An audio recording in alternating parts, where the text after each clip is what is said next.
어, 우리 사랑하는 성도 여러분, 요즘 사시는 것이 어떠하십니까? 요즘 어떤 삶을 살고 계십니까? 이 질문을 이제 뭐 저희 학생들한테나 또 우리 주변에 있는 선생님들이나 또 제가 함께하는 주변의 분들에게 여쭤보면 다들 쉽지 않다고 또는 그저 웃기만 하고 있습니다. 아마도 이런 것 같아요. 학생들에게 질문할 땐 공부 때문에 힘듭니다. 부모님들께 여쭤보면 우리 자식들 때문에 힘듭니다. 나이 많은 어른들께 여쭤보면 우리 몸이 아파서 여기저기가 쑤셔서 힘듭니다. 나이 어린 아이들에게 물어보면 저희 딸도 이제 초등학생인데요. 물어보면 맨날 놀고 싶은데 코로나 때문에 밖에 나가지도 못하고 마스크 쓰고 살아야 되고 너무 힘들다고 합니다.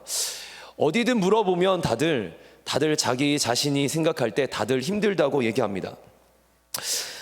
여러분 인스타그램이라고 아실 거예요. 인스타그램. 온라인상에서 관계를 이어가는 형성하는 그 SNS 중에 하나인데요. 저는 이제 카톡하기도 바빠서 이제 뭐 이렇게 인스타그램은 따로 하지 않지만 우리 학생들 중에 최근에 저한테 목사님 한번 이 글을 한번 읽어보세요 하면서 인스타그램에서 이제 한번 자료 같은 걸 저한테 보내준 적이 있습니다. 근데 이게 뭐냐면 이제 신앙의 글인데요. 이제 페이지 처치라는 데서 이제 글을 올린 이제 인스타그램에 올린 짧은 글들이에요. 저는 이제 이거를 따로 인스타그램을 안 하니까 보진 못했는데 최근에 이제 이 인스타그램의 자료들을 모아서 책으로 나왔습니다. 그 중에 제가 하나의 내용을 여러분들께 조금 읽어드리길 원하는데요. 우리 앞에 PPT에 띄워드릴 겁니다. 페이지 처치 2에 나오는 부제목이 쓰러진 김에 엎드려 하나님을 만났다. 여기 이제 내용인데요. 제목을 한번 읽어드릴게요. 하나님, 도대체 왜 그러세요? 제가 한번 읽을게요. 하나님, 저의 한숨을 듣고 싶으신 건가요? 그러자 하나님이 이렇게 말씀하시는 겁니다. 한숨으로 건져 올린 진심의 기도를 듣고 싶단다. 하나님, 제가 궁지에 몰려있는 걸 보고 싶으세요? 그래서 하나님이 이렇게 말씀하세요. 그곳에서 기다리고 있는 날 발견하는 너를 보고 싶구나. 하나님, 나에게 뭘 바라시는 겁니까? 하나님이 이렇게 말씀하시는 거예요. 너의 기도를 듣고 싶어 한다라는 것, 나를 발견하길 원한다라는 걸 깨닫기 바란단다. 그래야 고난의 깊은 곳에 그물이 터질 듯한 은혜가 있다라는 것을 알게 될 테니까. 하나님, 고난 속에서 의미 없는 그물 던짐으로 무력감에 빠질 때 왜 보고만 계십니까? 그래서 하나님 이렇게 말씀하세요. 그 모습을 사랑스러워하며 내게 물고기를 보내고 있었지. 하나님, 왜 이렇게 사는 게 힘든가요? 하나님 이렇게 말씀하세요. 그걸로 내 십자가의 고난을 배울 수 있겠니? 부활의 영광도 곧 경험할 테니까. 이 지금 내용은요, 이제 우리 그 페이지 처치의 신웅재 목사님이 전도사님이 이제 글을 자신이 쓴 건데요. 아마도 하나님과 자신의 대화 또는 하나님과 사람의 대화를 쓴 겁니다. 사람은요, 고난과 고통 속에서 하나님께 원망하듯 지금 이 내용에선 하나님께 원망하듯 질문하고 있습니다. 그러나 하나님은 어떻게 답하십니까? 네, 사랑으로 답하시고 계십니다. 고난을 통해 고통을 통해 여러분 우리는 원망하며 하나님께 따지듯 질문할 때가 많지만 하나님 그때마다 우리에게 사랑으로 답변하십니다. 근데 여기서 중요한 게 하나 있습니다. 고난과 고통 가운데 하나님이 원하시는 게 있다라는 거예요. 오늘 아까 앞서서 보여드린 이 내용들 잘 생각해 보시면요, 하나님이 원하시는 게 뭐냐? 하나님은요, 고난과 고통 속에서 하나님께, 하나님의 은혜에 더 가까워지기를 원하신다는 겁니다. 고난과 고통 속에서 하나님께, 하나님의 은혜에 더 가까이 나오기를 원하신다는 겁니다. 여러분 생각해 보니까 우리가 평안할 때 하나님을 찾기보다 여러분 고난 속에서 우리가 해결해야 될 문제 속에서 상황 속에서 우리가 하나님을 찾는 경우가 더 많습니다. 여러분 사사기의 이야기도 보면 평안할 때 그들이 이스라엘 백성들이 하나님을 찾기보다 그들에게 고난과 어려움이 찾자 비로소 기도하기 시작합니다. 그래서 여러분 고난과 고통의 순간은 너무 힘든데 한편으로 생각해 보면 고난과 고통은 우리가 하나님과 더 가까워질 수 있는 기회임을 여러분 명심하시기를 바랍니다. 여러분, 오늘도 우리 삶에 한숨이 나오는 순간이 있을 겁니다. 궁지에 몰리는 순간이 있으실 겁니다. 고난과 위기가 찾아오실 수 있습니다. 그리고 내게 상처가 있고 어려움이 있고 힘듦이 있을 수 있습니다. 여러분, 그때 기억하셔야 합니다. 하나님께 가까이 나아갈 기회라는 겁니다. 아멘이십니까? 하나님께 가까이, 더 가까이, 갈수록 더 가까이 나아갈 시기라는 겁니다.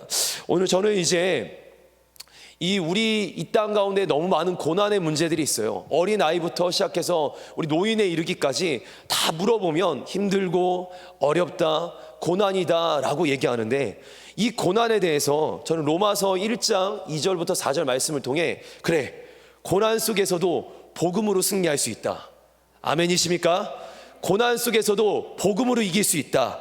그 이야기를 여러분들과 함께 나누고자 합니다. 그래서 설교 제목이 이러합니다.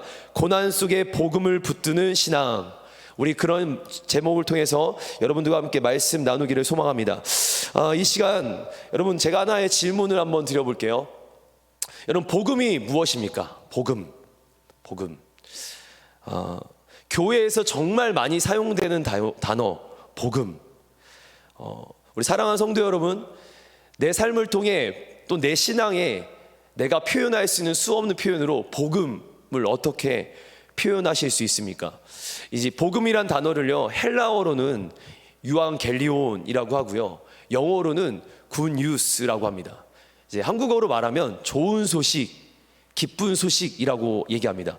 복음은 기쁜 소식, 좋은 소식입니다. 우리 로마서 1장 1절부터 2절 말씀에 이 복음에 대해서 정의하고 있는데요, 함께 말씀 같이 한번 읽어보겠습니다. 시작.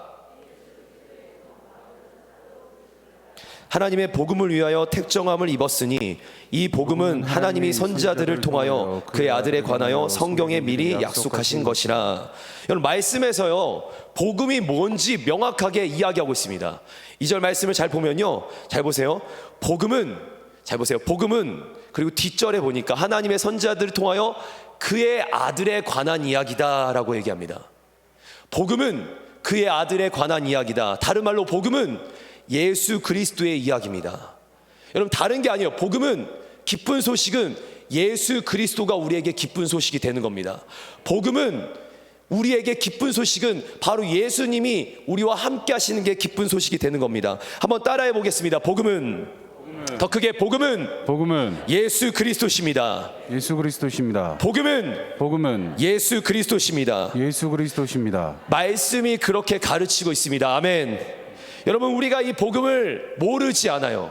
복음이 예수 그리스도임을 모르지 않습니다. 근데 우리가 조금 고민하는 것은 복음의 능력이 나타나지 않는 우리의 삶과 현실, 특별히 고난 앞에서 이 복음으로 이겨내지 못하는 수없는 상황들이 마음 안타까울 뿐입니다.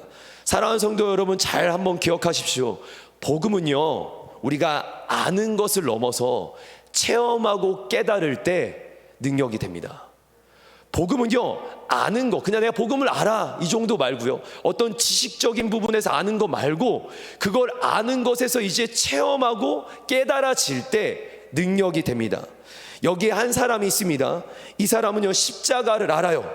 어떻게 하냐면 교회를 상징하는 마크로 알고 있습니다. 그리고 여기에 예수님이 죽으신 걸 알고 있습니다. 그런 사람이 한 명 있어요. 또 다른 사람이 한 명 있습니다. 이 사람은 십자가에서 자기 죄를 위해 예수님께서 못 박히셨다, 나의 모든 죄를 대속하시면서 예수님께서 모든 물과 피를 쏟으셨다, 나 때문에 이렇게 됐다 라고 깨달은 사람이 있습니다. 여러분, 같이 십자가를 알고 있지만 이 사람과 이 사람은 완전히 능력의 차이가 있을 겁니다. 그 말입니다. 복음을 안다고 해서 능력이 있는 게 아니라 그 복음을 내 삶에 깊이 녹여들고 체험되어지고 깨달을 때 비로소 능력이 있는 겁니다. 여러분, 저는 이 시간 여러분 우리 모두에게 복음이 체험되어지고 깨달아지는 은혜가 있기를 간절히 원합니다. 그런데 안타까운 게 하나 있습니다. 뭐냐면 저와 우리는 이 복음을 깨달을 만한 지혜도 명철도 능력도 없다라는 겁니다. 내가 막 알고 싶다고 해서 깨달아지고 막 알고 싶다고 해서 여러분 우리에게 뭔가 반짝딱 빛나는 게 아닙니다. 그래서 오늘 이 밤에는요, 성령 하나님께서 우리를 가르쳐 주셔야 합니다.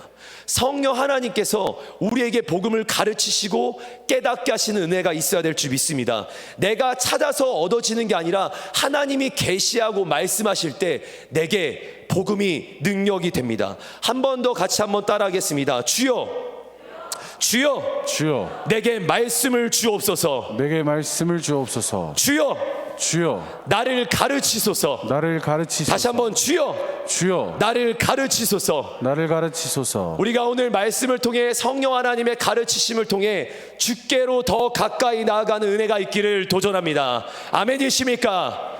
이 시간 우리 1장 3절 말씀, 로마서 1장 3절 말씀 같이 한번 읽어보겠습니다. 시작. 그의 아들에 관하여 말하면 육신으로는 다윗의 혈통에서 나셨고. 여러분, 지금 복음에 대한 이야기를 제가 하는데요, 3절 말씀을 보니까 뭐라고 하냐면 예수님께서 육신으로 오셨다라고 얘기합니다. 육신 중에서도 뭐로 오셨는가? 다윗의, 누구의 혈통으로? 다윗의 혈통으로 오셨다 합니다. 제가 3절 다시 한번 읽을게요. 그의 아들에 관하여, 아까 아들이 누구죠? 예수 그리스도죠. 아들에 관하여 말하면 육신으로 오셨다라는 거예요. 다윗의 혈통에서 나셨다. 여러분, 예수님께서 육신으로 다윗의 혈통에서 나셨다 합니다. 이 말의 뜻이 무엇입니까? 곧 예수님께서 인간으로 이 세상에 오셨다. 여러분, 다윗의 혈통으로, 인간의 혈통으로 오셨다. 인간의 혈통으로, 인간의 모습으로 오셨다. 다른 말로 예수님이 인간이 되셨다라는 겁니다. 그렇습니다. 여러분, 예수님께서는 말씀 그대로 이 땅에 다윗의 혈통을 통해 인간으로 오셨습니다. 예수님은 100% 완전히 인간으로 오신 우리 주님이십니다. 아멘. 근데 이게요, 예수님께서 인간이 되셨다라는 이 사실이 굉장히 놀라운 진리예요. 제가 한번 잠깐 설명해 볼게요. 2절 말씀이 아까 뭐라고 했냐면 복음은 그의 아들에 관한 예수 그리스도에 관한 이야기다.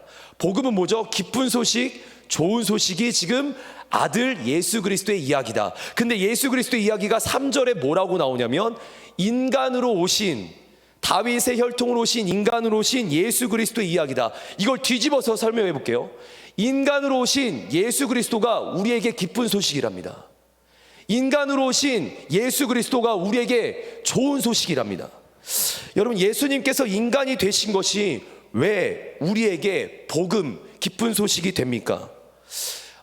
하나님께서는요, 우리 하나님 아버지께서는 죄에 허우적거리던 우리들을 위해 자신의 아들 독생자 예수 그리스도를 보내셨습니다. 예수님이 이 땅에 오셨는데 그 모습이 딱 나타나실 때 하늘에서 빛같이 빛나면서 구름 타고 싹 내려오신 게 아니에요. 예수님의 모습이 날개 달린 천사처럼 뭔가 굉장한 모습으로, 막 큰 사람의 모습으로 오신 게 아니에요. 예수님의 모습은 신의 모습도 천사의 모습도 뭔가 특별한 모습으로 오신 게 아니었습니다. 예수님은 겸손하게 종의 형체를 입으시며 이 땅에 오셨습니다. 그리고 이 세상에서 살아가셨습니다. 잘 보셔야 돼요. 부귀영화, 높은 위치, 높은 역사, 막 특별한 모습으로 예수님이 오신 게 아니라 마국간에서 태어나셨고요, 몫으로 사셨고요, 사람들과 같이 사셨고 똑같은 수 없는 사람들과 같이 생활하셨습니다. 그러면서 사람들의 아픔을 경험하시고 슬픔을 겪으시고 눈물을 흘리시고 죽음까지 경험하셨습니다. 저는 사순절 기간 이 예수님의 발자취를 지금 묵상하고 있습니다. 저희 고등부 학생들에게 이제 표를 나눠주고 거기에 말씀에 이제 한 절 한 절 말씀들을 이제 묵상하고 있는데요. 예수님의 삶을 묵상하며 묵상할수록 고난의 고난으로 점점 더 이렇게 귀결이 되는 것 같아요. 예수님의 삶은 시간이 지날수록 고난을 향해서 지금 막 치달아 가시는 것 같아요. 여러분, 사순절 마지막 주간을 뭐라고 하시는지 아시죠? 고난 주간이라고 합니다. 그 고난 주간은 예수님의 고통의 최정점의 시간입니다. 결국 예수님을 묵상하면 묵상할수록, 예수님의 그 사순절 기간을 깊이 담아내면 담아낼수록 우리 안에 깨달아지는 사실 하나가 있다면 예수님은 정말 고난과 고통의 아이콘이 되십니다. 그럼 한번 이렇게 여쭤보고 싶어요. 왜 예수님은 그렇게 사신 걸까요? 왜 예수님은 스스로 고난과 고통을 자처하시면서 사신 걸까요? 예수님은 우리와 같이 인간으로 오셔서 친히 인간으로 사셨기 때문에 인간인 우리의 눈물, 고통, 아픔을 잘 아신 겁니다. 인간이 가지는 괴로움과 외로움까지 다 아시는 겁니다. 여러분, 예수님은요 지금 다 아시는 거예요. 우리 마가복음 8장 2절의 말씀에 한번 이 말씀이 있는데요, 같이 한번 읽어보겠습니다. 시작. 내가 무리를 불쌍히 여기노라. 그들이 나와 함께 있은 지 이미 사흘이 지났으나 먹을 것이 없도다. 이 말씀은 지금 예수님께서 하늘에서 인간들을 내려다보면서 야, 내가 너를 불쌍히 여긴다 라고 얘기하신 의미가 전혀 아닙니다. 인간과 똑같은 모습의 인간들을 바라보면서, 인간으로 오신 예수님이 우리를 바라보시면서 너희의 고통을 다 알아, 너희의 지금 슬픔을 다 알아, 너희가 얼마나 힘든지 내가 알아. 이게 같은 상황에서 지금 얘기하시는 거예요. 너의 아픔이, 너의 고통이 내가 겪어봤기 때문에 내 누구보다도 너의 상황을 내가 제일 잘 안다. 여러분, 인간이신 예수님은 이 모든 상황들을 직접 경험하신 겁니다. 고통의 순간들, 인간이 겪을 수 있는 고통과 슬픔과 아픔과 모든 문제 예수님이 다 보셨고 아셨고, 특별히 이 고난주간 또 이 사순절 기간에 이 고통들을 경험하시면서 인간이 가질 수 있는 최악의 고통까지 다 경험하신 거예요. 다 경험하시면서 이렇게 얘기하신 겁니다. 내가 다 안다. 여러분, 내가 다 안다. 이 말은 무슨 말이 되냐면, 우리에게 내가 다 알기 때문에 너를 위로할 수가 있어. 내가 너의 상황을 다 알기 때문에 내가 너의 마음을 제일 잘 알기 때문에 너의 마음을 제일 잘 위로할 수 있어. 우리 한번 이사야서 53장 우리 1절부터 5절까지 말씀을 한번 같이 한번 읽어보기 원합니다. 이사야서 53장 1절부터 5절인데요, 같이 한번 한 절씩 교독하겠습니다. 우리가 전한 것을 누가 믿었느냐? 여호와의 팔이 누구에게 나타났느냐? 그는 주 앞에서 자라나기를 연한 순 같고 마른 땅에서 나온 뿌리 같아서 고운 모양도 없고 풍채도 없은즉 우리가 보기에 흠모할 만한 아름다운 곳이 없도다. 2절 말씀에 뭐라고 하냐면, 지금 예수님이 뭔 특별한 모습이 아니셨다라는 거예요. 그냥 인간으로 오셨다라는 거예요. 그리고 나서 3절부터 되게 중요합니다. 같이 한번 3절, 4절, 5절 같이 한번 읽어보겠습니다. 시작. 그는 멸시를 받아 사람들에게 버림을 받았으며 간고를 많이 겪었으며 질고를 아는 자라. 마치 사람들이 그에게서 얼굴을 가리는 것 같이 멸시를 당하였고 우리도 그를 귀히 여기지 아니하였도다. 그는 실로 우리의 질고를 지고 우리의 슬픔을 당하였거늘 우리는 생각하기를 그는 징벌을 받아 하나님께 맞으며 고난을 당하였다 하였노라. 그가 찔림은 우리의 허물 때문이요 그가 상함은 우리의 죄악 때문이라. 그가 징계를 받음으로 우리는 평화를 누리고 그가 채찍에 맞음으로 우리는 나음을 입었도다. 여러분, 성경 말씀에 이 내용이 어떤 말씀인지 아실 겁니다. 예수님이 얼마나 고통당하고 힘드셨는지를 이야기하는 거예요. 정말 특별하지 않은 평범한 모습으로, 인간의 모습으로 오신 예수님이 어떤 상황이었던지 것을 예언하는 말씀입니다. 근데 3절에 이렇게 나오는데요, 3절에 뭐라고 하냐면, 그는 멸시를 받아 사람들에게 버림을 받았으며 강고를 많이 겪었으며 질고를, 그러면서 뭐라고 하냐면요, 우리 3절 말씀 한번 띄워주시면요, 질고를 뭐라고 하냐면 아는지라라고 해요. 아는지라. 질고를 아는지라. 그는 멸시를 받아 사람들에게 버림을 받았고 강고를 많이 겪었고 질고를 아는지라. 세상의 모든 사람들이 겪고 있는 고통과 아픔과 문제들을 예수님이 아는지라. 내가 경험했기 때문에, 예수님이 경험하셨기 때문에, 예수님이 친히 다 하셨기 때문에, 경험하셨기 때문에 다 아는지라. 지금 이 얘기를 하는 겁니다. 예수님이요, 우리의 이 똑같은 인간의 모습으로 오셔서 고통과 고난의 순간을 당하신 이유는 예수님이 다 아시고 그리고 우리를 다 위로하시기 위함인 겁니다. 제가 어린 시절에 초등학교 때 좀 이제 집이 조금 어려웠던 시기가 있었습니다. 그 시기 때 이제 좀 힘들 때는 자전거를 타고 밖에서 막 돌아다니는 걸 했어요. 왜냐면 바람을 쐬면 좀 사람이 괜찮아졌어요. 근데 어릴 때 이제 그때가 마침 사춘기가 맞물렸는데, 나가서요 이제 자전거를 타면 가끔씩 달리다가 막 머릿속에 이상한 생각들이 나는 거예요. 불편한 생각들이. 그러다 보면 막 눈물이 나는 거예요. 자전거를 타다 눈물이 나면 이게 바람에 또 막 하니까 금방 마르긴 했어요. 근데 하루는 그렇게 자전거를 타다가, 저는 제가 암송한 구절도 아니고 제가 뭔가를 막 묵상한 구절이 아니에요. 초등학교 때라 묵상한 구절이 아닌데 제 귓가에 이 소리가 들리는 거예요. 두려워하지 말라, 내가 너와 함께함이니라. 놀라지 말라, 나는 내 하나님이 되님이라. 내가 너를 굳세게 하리라. 참으로 너를 도우리라. 참으로 의로운 오른손으로 너를 붙들리라. 이 말씀이요, 귓가에 계속 들리는 거예요. 한 번, 두 번의 문제가 아니었어요. 제가 자전거 타고 나가는데 되게 마음이 막 이상한 날, 막 이게 들리면 순간 자전거를 멈추고 주변을 본 적도 있었습니다.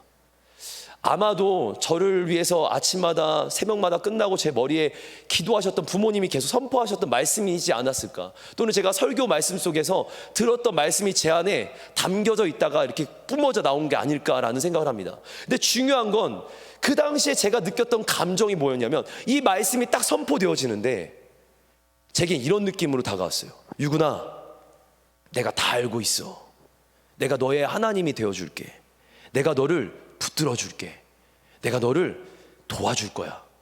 이게 들려지는 거예요. 이게 근데 공감이 되는 거예요. 이게 이해가 되는 거예요. 그저 한 말씀이 딱 던져졌을 뿐인데 제 마음에서, 그래, 하나님이 내 삶에 지금 함께 하시는구나. 초등학생이지만, 어리지만, 마스크 꼈냐 안 꼈냐 이거 가지고도 막 힘들다 하는 판국의 사람이지만, 그럼에도 불구하고 이 얘기가 들려졌을 때, 아, 하나님이 나와 함께 하는구나. 이게 확신이 들었습니다. 하나님은요, 저의 어려움과 고민, 슬픔을요, 그 초등학생밖에 안 되는 저의 어려움과 고통과 슬픔을 다 아셨습니다. 그리고 위로해 주셨습니다. 위로가 가능했던 이유가 뭡니까? 예수님이 사람이 되셔서 인간으로 모든 고난과 아픔과 슬픔을 다 경험하시고 아시기 때문에 우리를 위로하는데 그게 진정한 위로가 되는 겁니다. 설교를 준비하다가 갑자기 이 찬양의 한 곡이 떠올랐어요. 뭐 지금 끝나는 건 아니고요, 중간에 찬양을 한 곡 알려드리고 싶은데요, 가사를 한번 잠깐 띄워주세요.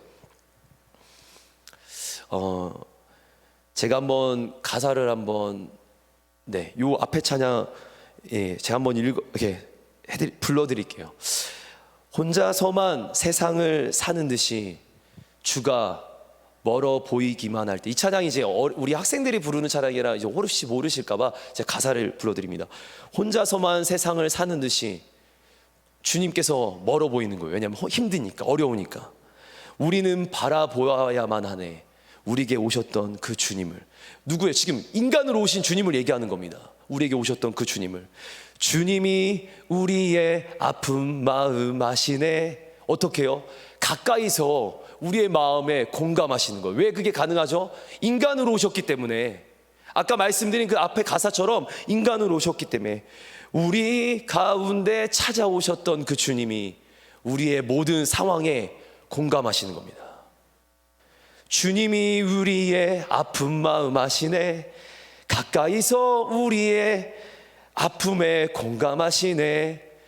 우리 가운데 찾아오셨던 그 주님이 우리의 모든 상황에 공감하시네. 여러분, 예수님이 인간으로 오셨기 때문에 인간인 우리가 겪는 아픔과 고통이 어떤 건지를 다 아시는 겁니다. 우리의 마음을 다 공감하실 수 있는 겁니다.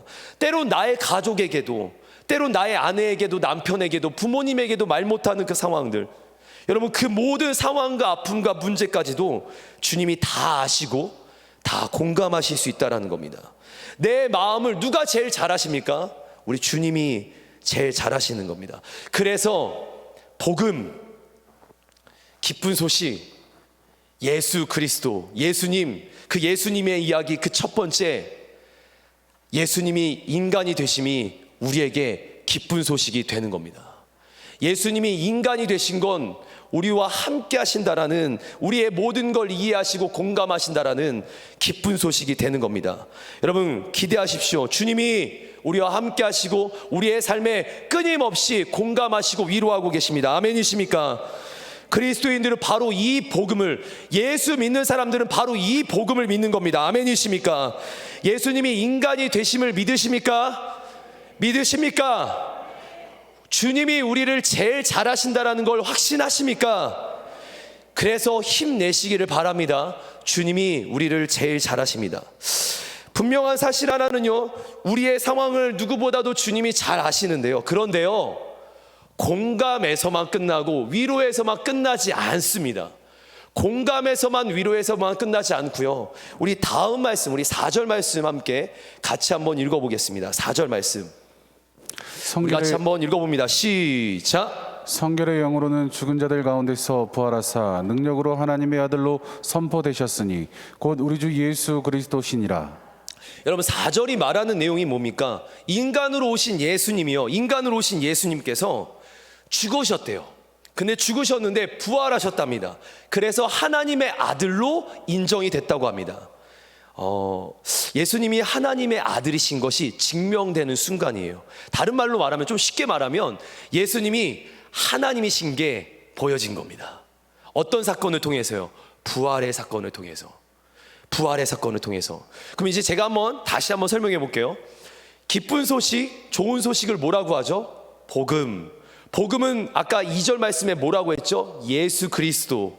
예수 그리스도의 복음의 첫 번째는 바로 예수님이 인간이 되신 것. 근데 두 번째는 뭐냐? 여러분, 예수님이 하나님이 되신 겁니다. 하나님이신 거예요. 하나님이신 이 사실, 부활하셔서 모든 죽음과 모든 상황을 역전하시고 하나님이신 게 선포되어진 이 사실이, 이 예수님이 우리에게 기쁜 소식, 좋은 소식이 됩니다. 여러분 잘 아셔야 합니다. 인간은요, 죽으면 끝입니다. 인간은 죽으면 끝이에요. 인간의 마지막 순간이 뭐죠? 죽음입니다. 그런데 예수님께서는요, 죽음으로 끝난 게 아니라는 거예요. 100% 인간이셨던 예수님은 죽음으로 끝난 게 아니라는 겁니다. 3일 만에 부활하셨습니다. 아멘. 굉장히 중요한 얘기입니다. 3일 만에 부활하셨습니다. 만약 죽음에서 끝났다면 그저 우리의 삶에 공감하시고 위로로 끝났을 거예요. 위로로 공감하시면서 위로하시면서 끝났을 거예요. 근데 예수님께서 부활하심을 통하여서 우리에게 소망을 주시고 우리에게 구원의 길을, 생명의 길을 여신 겁니다. 그분이 길과 진리와 생명이 되시는데, 이분이, 우리 예수님께서 그 길을 여시는 거예요. 영원한 생명의 길을 여신 겁니다. 우리가 믿는 주님은요, 우리 믿는 주님은 인간으로 오셔서 우리를 위로하고 많이 공감해 주시고 여기서 끝나는 게 아닙니다. 우리의 영원한 소망이 되시고 우리를 영원히 구원하시는 예수 그리스도가 됩니다. 아멘이십니까? 세상 사람들은 이 진리를요, 믿지 않아요. 많은 사람들이 예수님을요, 위인 전기로 보면서 예수님 참 좋은 분이네, 훌륭하신 분이네, 예수님 본받을 만하다, 예수님의 어떤 성경 말씀하신 내용들, 팔복 또 그 이야기들을 써놓으면서 다들 말해요. 아, 좋은 분이다, 알겠다. 여러분, 그렇다고 그들이 구원받는 거 아닙니다. 정확하게 말하면 예수님께서 부활하신 하나님의 아들, 하나님이신 걸 믿지 않으면 그들에게 구원이 없습니다. 하나님이신 걸 믿어야 돼요. 예수 그리스도가 인간이신 것뿐만 아니라 하나님이신 게 믿어진 사람들이야말로 구원의 역사에 동참하게 됩니다. 사랑하는 성도 여러분, 예수 그리스도께서 부활하셨습니다. 하나님의 아들이 되셨습니다. 아들이심을 보여시고 증명하셨습니다. 이래서 부활은 복음을 완벽하게 이루신 겁니다. 기쁜 소식임을 완벽하게 이루신 겁니다. 그러나 예수님께서요, 만약에 죽음의 문턱에서 그걸 이기지 않고 그대로 계셨다면, 우리는 예수님이 살아나신 걸 없다면, 그 사실이 없다면, 그 진리를 모른다면 우리는 늘 죽음 가운데서 슬퍼하며 살 겁니다. 고난은 있는데, 위로는 받는데 돌아가셨으니, 죽으셨으니 우리는 슬퍼하며 살 겁니다. 여러분 기억하시길 바랍니다. 예수님이 죽음을 이기고 무덤을 이기고 그 다음에 부활하셨기 때문에 우리에게 산, 소망, 생명, 구원의 역사가 있는 줄 믿습니다. 괴로움과 눈물과 외로움을 인간이신 예수님께서 우리와 함께 하시며 이해하신다면, 이제 하나님이신 예수 그리스도께서 이 모든 상황을, 눈물과 고통과 아픔의 상황들을 역전하시고 역습하시게 되는 겁니다. 이 얘기를 우리 이사야서 61장 1절부터 3절 말씀을 통해 한번 우리 보기 원합니다. 이사야서 61장 1절부터 3절 말씀입니다. 같이 한번 읽어보겠습니다. 우리 한 절씩 읽어보겠습니다. 제가 읽겠습니다. 주 여호와의 영이 내게 내리셨으니 이는 여호와께서 내게 기름을 부으사 가난한 자에게 아름다운 소식을 전하게 하려 하심이라. 나를 보내사, 잘 보세요, 나를 보내사 마음이 상한 자를 고치며 포로된 자에게 자유를, 갇힌 자에게 노임을 선포함. 여기까지 보면요, 예수님이 갇힌 자, 마음이 상한 자 또는 포로된 자를요 그냥 위로하는 수준이 아니에요. 그들을 고치고요, 자유케 하고요, 회복케 하고요, 놓아주고요, 선포하는데 역전하는 장면들이 나오는 거예요. 그리고 2절 한번 같이 한번 읽어보겠습니다. 2절 3절 시작. 여호와의 은혜의 해와 우리 하나님의 보복의 날을 선포하여 모든 슬픈 자를 위로하되 무릇 시온에서 슬퍼하는 자에게 화관을 주어 그 죄를 대신하며 기쁨의 기름으로 그 슬픔을 대신하며 찬송의 옷으로 그 근심을 대신하시고 그들의 의의 나무 곧 여호와께서 심으신 그 영광을 나타낼 자라 일컬음을 받게 하려 하심이니라. 지금 이 얘기가 예수님의 이야기인데 예수님께서 뭐라고 하십니까? 슬픈 자를, 2절 말씀에 슬픈 자를 내가 위로하는데, 위로하고 나서 거기서 멈추는 게 아니라 슬퍼하는 자에게 화관을, 기쁨의 기름을, 찬송의 옷을 입히신답니다. 아멘이십니까? 멈춘 게 아니에요. 슬픔과 고통의 상황에 그냥 위로하면서 그래 힘내자, 여기까지가 아니라 그들을 구원하시는 것이 우리 예수 그리스도십니다. 아멘이십니까? 슬픈 자를 역전하시는 분 예수 그리스도. 여러분, 그리스도의 뜻이 뭡니까? 그리스도. 여러분, 그리스도란 말이 이제 헬라어로는 그리스도, 그 다음에 이게 히브리어는 메시아, 근데 이게 한국말로 구원자라는 겁니다. 우리가 믿는 예수님은요, 그냥 우리와 함께 하신다, 위로하신다가 아니라 우리를 구원하신다. 아멘이십니까? 예수 그리스도는 우리를 구원하시는 분이십니다. 우리의 삶에 슬픔이 있습니까? 근심이 있습니까? 눈물이 있습니까? 고난이 찾아옵니까? 인간으로 오신 예수님께서는 이렇게 말씀하시는 거예요. 나는 너의 슬픔을 다 안다. 근데 이 모든 상황을 그대로 놔두시는 분이 아니라 이제 그 모든 상황을 역전하시는 분, 바로 하나님이신 예수께서 이 그 고통 속에 있는 우리 모두에게 내가 너를 도울 거야, 그리고 우리를 일으켜 세우시는 겁니다. 여러분, 이 진리가 우리 안에 있기를 간절히 원합니다. 이 땅을 살아가면서요, 너무 많은 고난들이 있어요. 근데 예수님의 고난을 묵상하면서 만약에 우리가 고난 주간까지만 있으면 너무 힘들 것 같아요. 근데 부활의 주일, 부활의 주님, 여러분, 그날이 있는 겁니다. 그래서 우리는 고난이 끝이 아님을 기억하셔야 합니다. 그리고 이 고난 기간 또한, 이 사순절 묵상 기간 또한 우리의 삶에 끝없는 고난들이 있을 때마다 예수 그리스도를 바라보시면서 여러분 소망을 가지시길 바랍니다. 남을 통해서 소망을 가지는 게 아니에요. 복음, 기쁜 소식, 예수 그리스도, 그분이 인간이시며 하나님이신데 그 사실을 믿는 사람들에게 구원과 생명의 역사가 주어지게 됩니다. 우리 1장 이제 4절 말씀 결론입니다. 우리 1장 4절 말씀 같이 한번 읽어보겠습니다. 우리 같이 읽습니다. 시작. 성결의 영으로는 죽은 자를 가운데서 부활하사 능력으로 하나님의 아들로 선포되셨으니 곧 우리 주 예수 그리시니라. 여러분, 이 말씀 잠깐만 띄워주세요. 말씀해 보니까 마지막이래요. 성결의 영으로 딱딱딱 하나님의 아들로 선포됐다. 네, 이제 하나님의 아들, 하나님이신 게 선포되어진 거예요. 그리고 나서 중요한 표현입니다. 곧, 바울이 자기에게 말하는 게 아니라 곧 나의 주 예수 그리스도가 아니라 곧 이제 우리가 믿는 주 예수 그리스도라는 겁니다. 예수 그리스도가 나의 주인이 되시고, 예수 그리스도가 나의 생명의 주인이 되시고, 예수 그리스도가 나의 모든 문제를 이제 역전시킬 주님이 되신다라는 걸 올려드리자라는 거예요. 여러분, 1절 말씀에, 이제 지금은 안 나오죠. 1절 말씀에 바울 사도가 이렇게 고백해요. 예수 그리스도의 종된 나 바울은, 자기가 예수 그리스도의 종이래요. 그리고 주인이 누구예요? 예수 그리스도랍니다. 여러분, 예수님께요 자신의 모든 상황, 아픔, 고통 올려드리는 거예요. 내가 감당하면요 그거 아무것도 해결 못해요. 당장 내 앞에 있는 문제, 우리는요 당장 내일도 알지 못하는 연약한 자들입니다. 아무것도 모르고 무지한 게 우리의 모습이에요. 근데 이 모든 상황을요 누구만 바라보자? 예수 그리스도만, 그분께만 내어드리자, 그분께만 올려드리자. 여러분, 믿음의 주 온전케 하시는 예수께 맡겨드릴 때 우리의 삶에 역전과 역습의 은혜가 있는 겁니다. 고난을 주님께 맡겨드리시기를 도전합니다. 그러자 부활의 주님이 우리의 일을, 우리의 삶을 변화시키실 겁니다. 책임져 주실 겁니다.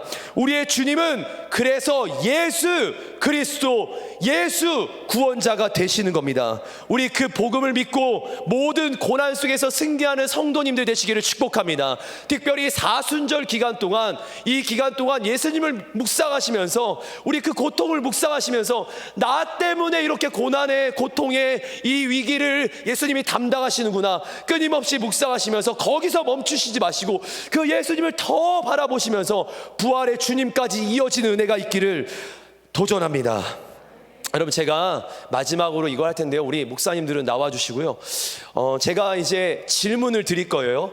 우리 성도님들은 예수 그리스도라고 답하시면 됩니다. 제가 질문을 드릴 건데 예수 그리스도라고 힘차게 답하시면 됩니다. 하실 수 있으시겠죠? 한번 해보겠습니다. 누가 우리의 삶을 회복해 하십니까? 누가 나의 눈물을 닦아 주십니까? 누가 우리의 문제를 평안케 하십니까?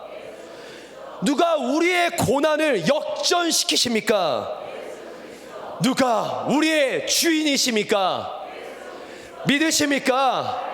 우리 다시 한 번 더 선포하겠습니다. 누가 우리의 삶을 회복시키실 수 있단 말입니까? 예수 그리스도. 누가 나의 눈물, 이 슬픔을 닦아주실 수 있단 말입니까? 예수 그리스도. 누가 우리의 문제를 평안케 하실 수 있습니까? 예수 그리스도. 누가 우리의 고난의 상황을 역습시키실 수 있습니까? 예수 그리스도. 누가 우리의 주인이십니까? 예수 그리스도. 누가 우리의 생명의 주인이십니까? 예수 그리스도. 누가 나의 삶을 인도하십니까? 예수 그리스도. 여러분, 우리가 그 예수 그리스도를 의지하시기를 도전합니다. 우리가 그 주님만을 바라보기를 도전합니다. 우리 그 주님께만 내 모든 상황을 내려놓길 기도하기를 도전합니다. 사람께 말해도요 답이 없더라고요. 사람께 얘기해도, 사람들에게 얘기해도 사실 답이 내려지지 않아요. 그냥 내 만족, 내 위로일 뿐이에요. 누군가에게 얘기했다, 위로해 주겠지. 우리 결국요 그 문제 하나님께 갖고 와야 합니다. 내가 당하는 상황, 어려움, 그 모든 것 주님께 내어드려야 합니다. 비로소 그때 주님이 일하시기 시작할 겁니다.